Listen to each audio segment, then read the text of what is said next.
hand infections. Acute hand infections can be either superficial or deep. Superficial is affecting the skin and subcutaneous tissue, and deep includes tendon sheaths, compartments, deep facial planes, versae, joint spaces, bones, etc. So the main treatment in superficial acute hand infection is rest, elevation, and spleen demobilization, and in some cases we can open the wounds and irrigate with the tape water or saline, and INT, incision and drainage, and surgical debridement may be necessary in severe cases. So antibiotics in mild cases, antibiotics is not necessary in case of skin and subcutaneous infections, that is superficial infection of hand. So antibiotics is necessary if the patient is severely ill or if the infection is very bad. And in case of deep acute hand infections, the main treatment is surgery, and antibiotics should be given oral or parenteral, and also anti-tetanus immunoglobulin, tetanus toxoid, and or DT should be given. So coming to one common superficial infection of hand, that is acute paronychia. So it is the inflammation of a nail fold. So it can be either acute or chronic. Chronic means lasting more than 6 weeks. And usually it is caused by the trauma to nail, cuticle or nail fold, and that causes more vulnerable to bacterial infection. Then it presents with the redness, swelling, and tenderness in the nail fold.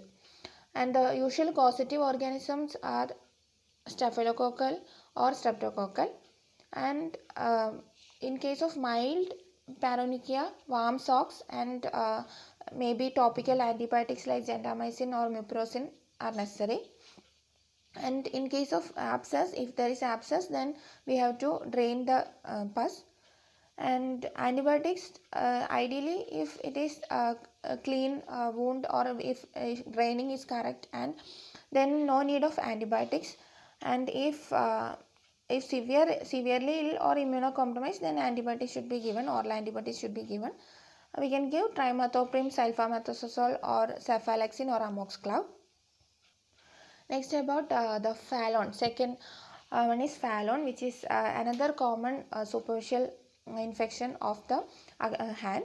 So it is the subcutaneous infection in fleshy part of the fingertip. So it affects the fingertip digital pulp. Then it is distal to the distal interphalangeal joint, and it presents with severe throbbing pain and tense swelling and erythema of finger pad. And the usual causative organism is Staphylococcus aureus or Streptococci. And treatment, mild. In case of mild, we can give warm socks and limb elevation, and oral antibiotics like trimethoprim, sulfamethoxazole, or cefalexin or amoxiclav can be given. And if abscess is there, then we have to do IND and daily dressing. And the complications of phalon are that is when there is delay in treatment or not adequately treated, then it can cause tissue necrosis of finger pad and osteomyelitis and pyogenic flexor tenosynovitis. Next, herpetic whitlow. This is another common superficial hand infection, and it is caused by the herpes simplex virus, and usually affects the distal finger, especially the health workers. And it presents with multiple vesicles or vesicles collecting into bullae. And if there is any confusion in diagnosis, then we can do sang smear or viral culture sensitivity or PCR for diagnosis. And in case of primary herpetic whitlow, it's usually self-limited and usually resolved within 21 days without any treatment.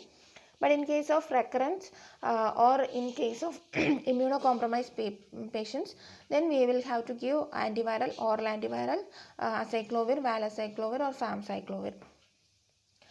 Then next, coming to deep hand infections, the most common deep hand infections are pyogenic flexor tenosynovitis, clenched fist bite wounds, and animal bite, deep space abscess, necrotizing fasciitis.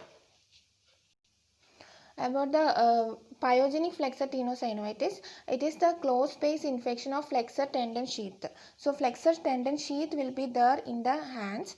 So it usually occurs in the penetrating injury to fingers. So there will be flexor tendon sheaths.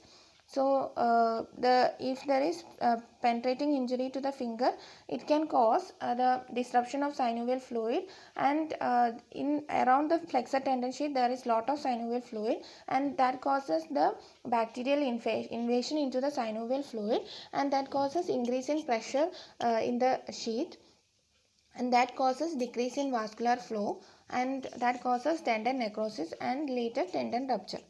And the usual causative organisms are Staphylococcus aureus, including the methicillin-resistant Staphylococcus aureus and Streptococcus. And what is Canaveral signs? Canaveral signs is the presentation of pyogenic flexor tenosynovitis.